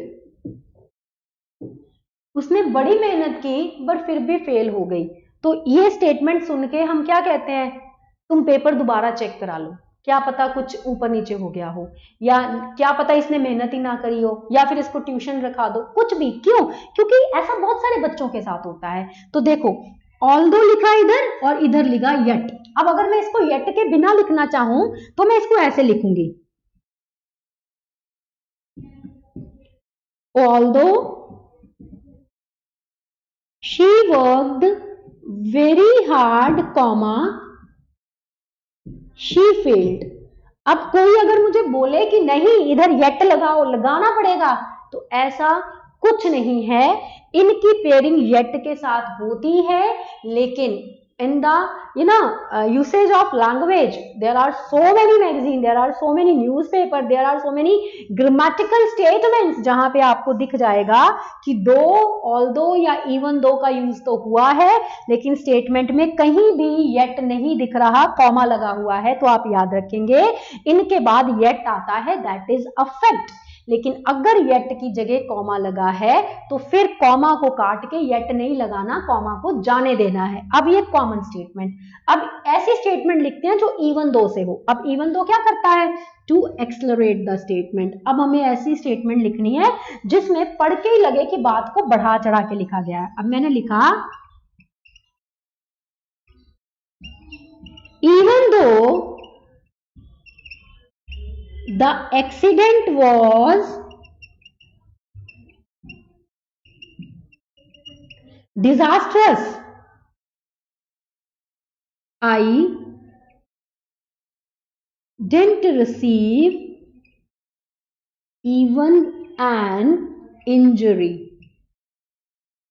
देखो इतनी बड़ी चौड़ी बात है कि एक्सीडेंट जानलेवा था पर मुझे एक खरोच तक नहीं आई। अब ऐसी बातें सुन के लोग ओके नहीं कहेंगे, अच्छा ठीक है, लोग बोलेंगे ओ भगवान का शुक्र है, मंदिर जाओ, मत्था टेकाओ, पूजा करा लो, है ना, दान दक्षिणा दे दो। क्यों? क्योंकि लोग बोलेंगे कि this is something like miracles, this is something like कि भगवान ने तुम्हें खुद आके बचा लिया है। नहीं तो जिस तरह से तुम्हारी गड्डी का हाल हुआ है भाई, उस तरह से तो तुम्हारी हड्डियां तक नहीं बचनी चाहिए थी। तो ये स्टेटमेंट कॉमन स्टेटमेंट नहीं है, बड़ी बढ़ा चढ़ा के कही गई बात है। तो देखो यहां पे भी मैंने येट नहीं लगाया, मैंने कॉमा लगाया है। क्यों? क्योंकि मैंने आपको बोला है कि इनके बाद येट आता है, दैट इज अ फैक्ट। लेकिन येट की जगह आप सिंपल किसको भी दे सकते हो, येट की जगह आप सिंपल कॉमा को भी दे सकते हो। तो दो और ऑल्दो कहां आते हैं, दो और ऑल्दो वहां आते हैं जहां पे स्टेटमेंट कॉमन होती है।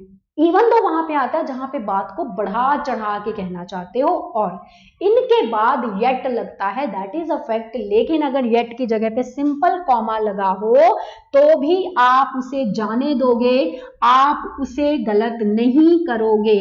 This is your pairing number 10। Okay, इस पेयरिंग में हमने 3 कंजंक्शन सीखी, ऑल्दो 2, और मैंने आपको बता दिया कि ऑल्दो कोई अलग कंजंक्शन है और दो कोई अलग कंजंक्शन है, ऐसा नहीं है, ये दोनों एक ही व्यक्ति के दो नामों के जैसी हैं।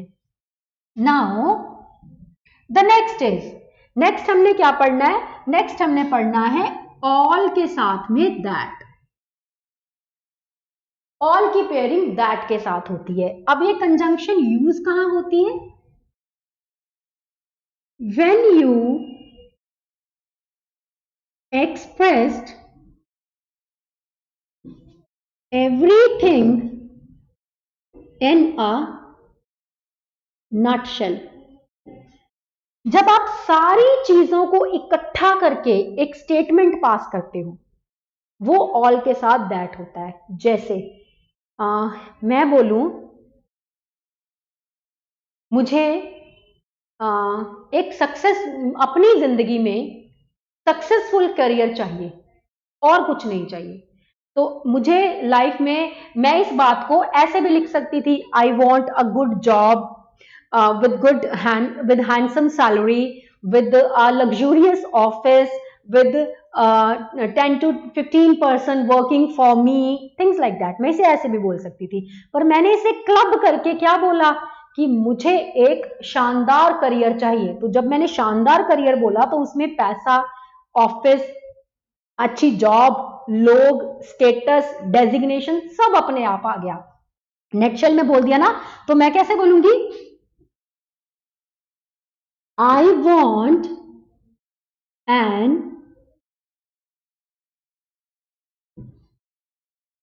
हमें कंजंक्शन चलानी है, all that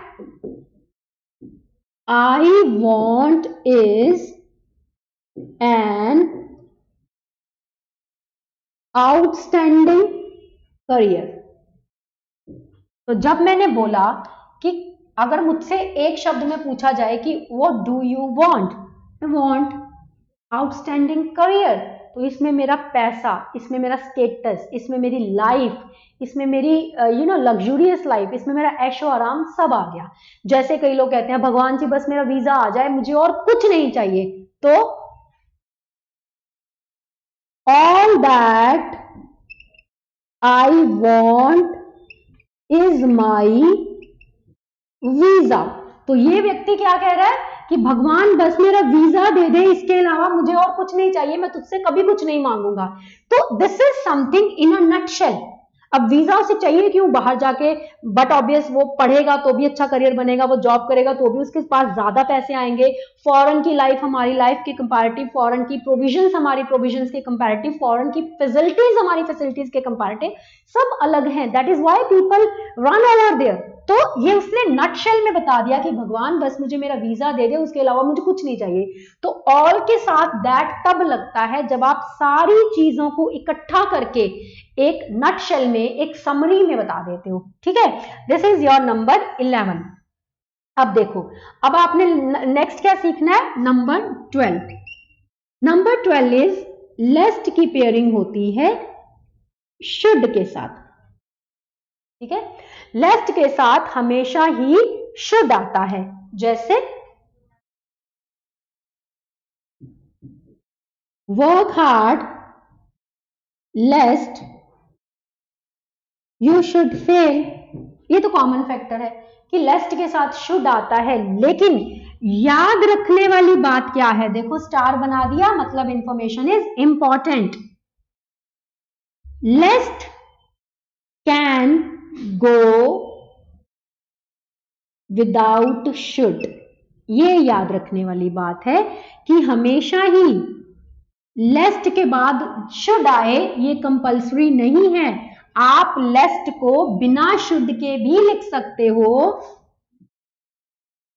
in such case लेस्ट will use, ऐसी सिचुएशन अगर बनी तो फिर लेस्ट के साथ लिखा क्या जाएगा? First form of verb. तो क्या याद रखना है, लेस्ट के साथ शुड आता है, ये हमें पता है, लेकिन अगर लेस्ट को बिना शुड के लिखना हो तो पॉसिबिलिटी है, यस पॉसिबिलिटी है, लेकिन उस सिचुएशन में फर्स्ट फॉर्म आ जाएगी। अगर इसी स्टेटमेंट को बिना शुड के लिखें तो लिखी जाएगी वर्क हार्ड लेस्ट यू फेल। ठीक है ये स्टेटमेंट। जैसे एक स्टेटमेंट और लिख देते हैं, walk slowly लेस्ट you should fall, ये भी सही है। या फिर लिख सकते हैं वर्क स्लोली लेस्ट यू फॉल, ये भी सही है। तो हम याद रखेंगे लेस्ट के साथ शुड आता है, ये फैक्ट है। जैसे इवन दो, ऑल दो या दो के साथ येट आता था, ये फैक्ट है। लेकिन उस सिचुएशन में हमने क्या सीखा कि एक कॉमा आपकी स्टोरी को मैनेज कर सकता है। तो अगर लेस्ट के साथ शुड लगाना है तो there should be no problem, वो तो फैक्ट ही है, लेकिन लेस्ट बिना शुड के भी चल सकता है। उस सिचुएशन में what you need to do is you need to remember, आपको हमेशा ही फर्स्ट फॉर्म लगानी पड़ेगी। तो जब आप सारी चीजों को इकट्ठा करके एक नटशेल में बोल देते हो, वो ऑल के साथ दैट होता है और लेस्ट के साथ शुड आता है, दैट इज अ फैक्ट। लेकिन आपने याद रखना है कि लेस्ट बिना शुड के भी चल सकता है। उस सिचुएशन में लेस्ट के साथ वर्ब की फर्स्ट फॉर्म आती है। अब हमने कितना सीख लिया, अब हमने 12 सीख लिए, है ना। Now let's talk about number 13, the same.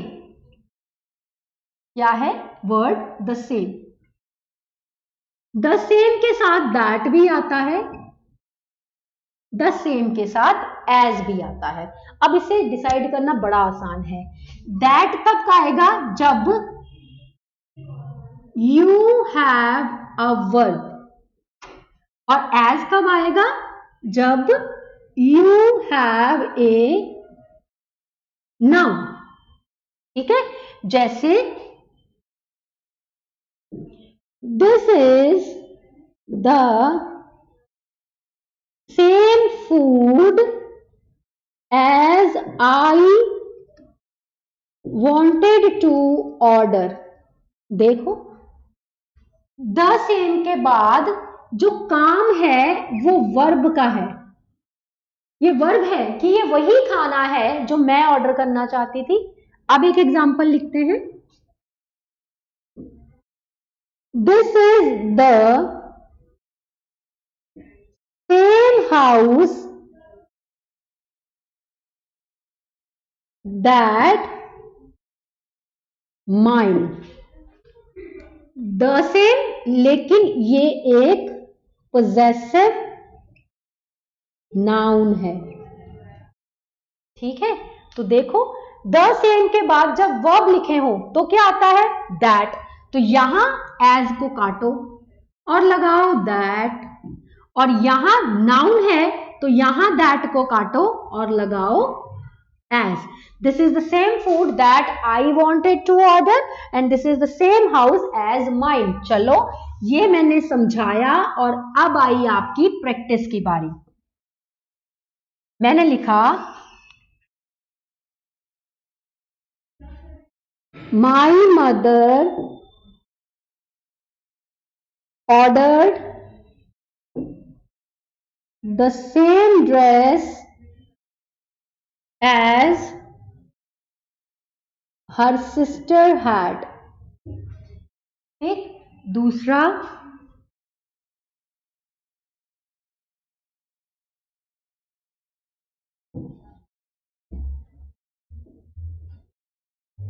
this is the same dress dash I ordered yesterday।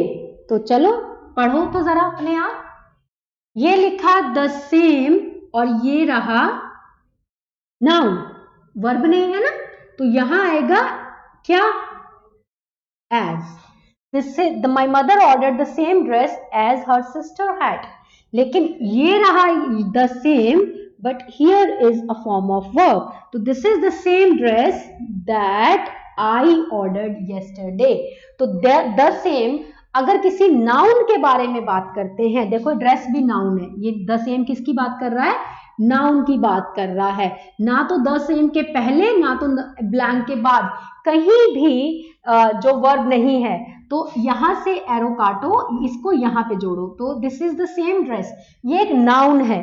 तो जब भी द सेम के बाद नाउन आए तो लगाओ एज, लेकिन अगर द सेम के बाद वर्ब दिख जाए तो लगाओ that. Now, the last combination of this session is so that. ये कंजंक्शन कब यूज होती है? ये कंजंक्शन तब यूज होती है जब आप कॉज और इफेक्ट दिखाना चाहते हो, कोई कारण और उस कारण का असर। जैसे I am working so hard that I could get my desired results. मैं इतनी मेहनत क्यों कर रही हूं? कॉज। इफेक्ट क्या चाहिए मुझे? वो रिजल्ट चाहिए जो मैं चाहती हूं। दैट, जैसे he is so handsome that you cannot avoid his presence. कि वो इतना हैंडसम है तो उसका रिजल्ट क्या निकल रहा है कि आप उसकी प्रेजेंस को अवॉइड नहीं कर सकते। This is the first session of the conjunction. इसके बाद से हमने देखना है, there is a list of combination of conjunctions जो मैं आपको लर्न करवा दूंगी। देयर आर बेसिक कंजंक्शंस जो घूम फिर के हमारे 10 ईयर्स के पैटर्न में हैं, हम उन्हें लर्न कर लेंगे और उसके बाद से हम प्रैक्टिस करके देखेंगे, जैसे कि हम सेशन के बाद करके देखते हैं।